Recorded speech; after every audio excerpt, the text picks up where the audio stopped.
Karena dengan doa keberkahan walaupun dalam pandangan kita sedikit, maka boleh jadi ia akan berbuah manis bagi pemiliknya.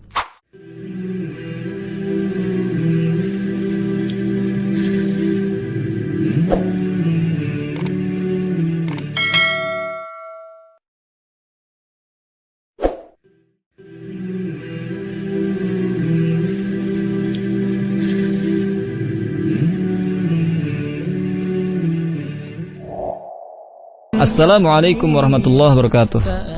Alhamdulillah wassalatu wassalamu ala Rasulillah wa ala alihi wa sahbihi wa mawalah, amma ba'd. Alhamdulillah, pada kesempatan yang berbahagia kali ini Allah Subhanahu wa taala masih memberikan kita kesempatan untuk kembali berjumpa. Semoga perjumpaan kita ini memberikan manfaat yang besar dan bisa kita amalkan dalam kehidupan sehari-hari. Dan insya Allah pada kesempatan kali ini kita akan membahas mengenai doa untuk mendoakan keberkahan kepada orang lain.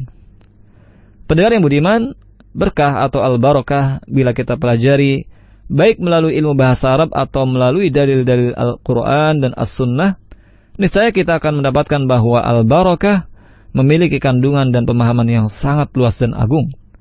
Secara ilmu bahasa, al-barakah berarti berkembang, bertambah, dan kebahagiaan. Imam An-Nawawi rahimahullah berkata, asal makna keberkahan ialah kebaikan yang banyak dan abadi. Adapun bila ditinjau melalui dalil Al-Quran dan Sunnah, maka al-barakah memiliki makna dan perwujudan yang tidak jauh berbeda dari makna al-barakah dalam ilmu bahasa. Walaupun demikian, kebaikan dan perkembangan tersebut tidak boleh hanya dipahami dalam wujud yang real, yaitu jumlah harta yang senantiasa bertambah dan berlipat ganda. Kebaikan dan perkembangan harta dapat saja terwujud dengan berlipat gandaannya kegunaan harta tersebut, walaupun jumlahnya tidak bertambah banyak atau tidak berlipat ganda. Misalnya, mungkin saja seseorang yang hanya memiliki sedikit dari harta benda, akan tetapi karena harta itu penuh dengan keberkahan, maka ia terhindar dari berbagai mara bahaya, penyakit, dan tentram hidupnya.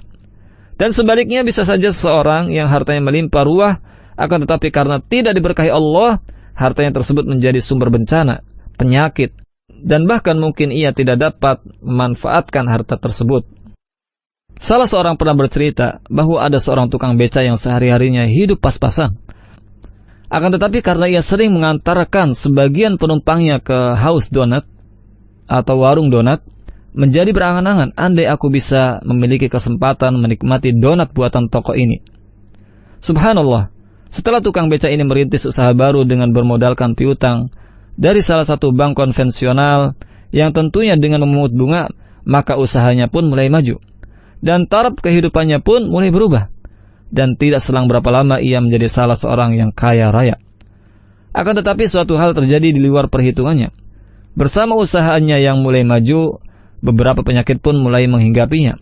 Dimulai dari kencing manis dan penyakit-penyakit lainnya. Akibatnya impiannya untuk dapat menikmati donat buatan house donat tidak juga kunjung dapat ia wujudkan.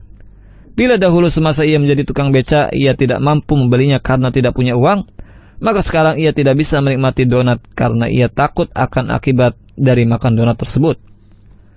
Bila dahulu ia hanya mengenakan kaos butut dan celana kolor, maka sekarang setelah kaya raya ia pun tidak lebih dari itu. Yang demikian itu dikarenakan ia lebih sering untuk berada dalam rumah dan bahkan tidak jarang ia harus setia menemani tempat tidurnya sambil menahan rasa sakit yang ia derita. Pendengar yang budiman, di mana saja Anda berada, Imam Ibnul Qayyim rahimahullah pernah berkata, tidaklah panjang umur dilihat dari bulan dan tahunnya yang berjumlah banyak, akan tetapi kelapangan rezeki dan umur diukur dengan keberkahannya. Maka pendengar yang budiman, hendaknya kita senantiasa mendoakan keberkahan kepada saudara kita sesama muslim. Baik tatkala ia sedang memiliki harta yang banyak atau mungkin memiliki buah hati berupa anak atau barang-barang baru seperti kendaraan dan yang lainnya, dengan doa yang mengandung keberkahan.